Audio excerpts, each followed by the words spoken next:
രക്തം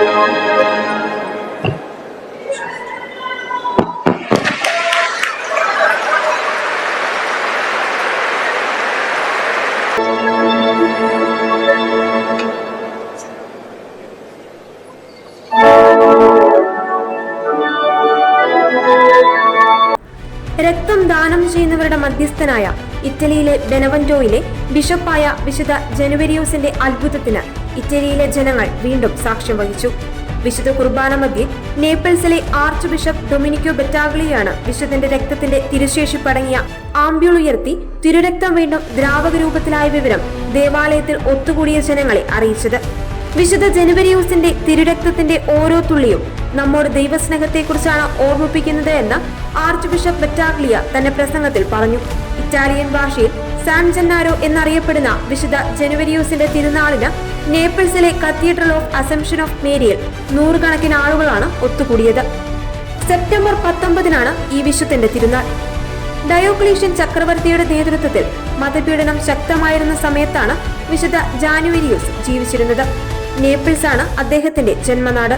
ക്രൈസ്തവ വിശ്വാസിയായിരുന്ന ഇദ്ദേഹം ബെനവന്റോയിലെ മെത്രാനായി നിയമിക്കപ്പെട്ടു.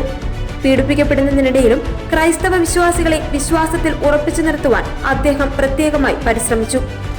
മതപീഡനം വർദ്ധിച്ചു വരികയായിരുന്ന സമയത്ത് ദിവസവും നിരവധി ആളുകൾ രക്തസാക്ഷിത്വം വരിക്കുകയും കാരാഗ്രഹത്തിൽ അടയ്ക്കപ്പെടുകയും ചെയ്തു. വിശുദ്ധന് പ്രിയപ്പെട്ടവരിൽ ഒരാളായിരുന്ന ഡീക്കൻ ബോസിയൂസും കൂട്ടരും കാരാഗ്രഹത്തിൽ അടയ്ക്കപ്പെട്ടതറിഞ്ഞ് ജാനുവാരിയൂസ് ഉടൻ തന്നെ അവരെ ആശ്വസിപ്പിക്കുന്നതിനും ധൈര്യപ്പെടുത്തുന്നതിനുമായി കാരാഗ്രഹത്തിൽ ചെന്നു.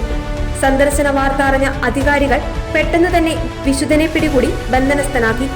വന്യമൃഗങ്ങളുടെ മുമ്പിലേക്ക് എറിഞ്ഞു കൊടുക്കുവാനുള്ള അധികാരികളുടെ നിർദ്ദേശം പാലിക്കപ്പെട്ടെങ്കിലും അവ അദ്ദേഹത്തെ ഉപദ്രവിച്ചില്ല.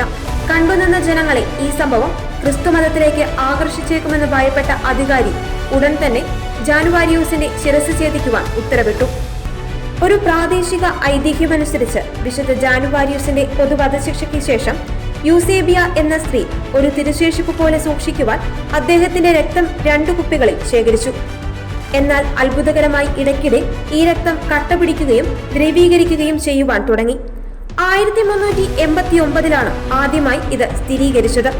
പ്രത്യേകിച്ച് വിശുദ്ധന്റെ തിരുനാൾ ദിനത്തിലാണ് ഇത് സംഭവിക്കുവാൻ ആരംഭിക്കുന്നത്. അതോടൊപ്പം വിശുദ്ധന്റെ തിരുശേഷിപ്പ് സന്ദർശിക്കുന്ന മാർപ്പാപ്പമാർ പോലെയുള്ള വിശുദ്ധ വ്യക്തികളുടെ സാന്നിധ്യത്തിലും ഇത് സംഭവിക്കുന്നു. നേപ്പിൾസിലെ ദേവാലയത്തിലാണ് 2 കണ്ണാടി പാത്രങ്ങളിലായി വിശുദ്ധന്റെ രക്തവും വേറൊരു പാത്രത്തിൽ ശിരസും സൂക്ഷിച്ചിരിക്കുന്നത്. രക്തം സൂക്ഷിക്കുന്ന പാത്രം വിശുദ്ധന്റെ ശിരസിന് സമീപത്തേക്ക് കൊണ്ടുവരുമ്പോൾ ഉറച്ച രക്തം ജീവനുള്ള ഒരു മനുഷ്യന്റെ രക്തം പോലെ ഉരുകി തുടങ്ങും. പ്രധാനമായും വർഷത്തിൽ 2 തവണയാണ് ഈ ദ്രവീകരണം സംഭവിക്കുന്നത്. വിശുദ്ധന്റെ തിരുനാൾ ദിനമായ സെപ്റ്റംബർ 19, മെയ് മാസത്തിലെ ആദ്യ ശനിയാഴ്ച എന്നീ ദിവസങ്ങളിലാണ് ഇവ സംഭവിക്കാറ്. അതിനാലാണ് രക്തദാതാക്കളുടെ മധ്യസ്ഥനായി വിശുദ്ധനെ പ്രത്യേകമായി വണങ്ങുന്നതും.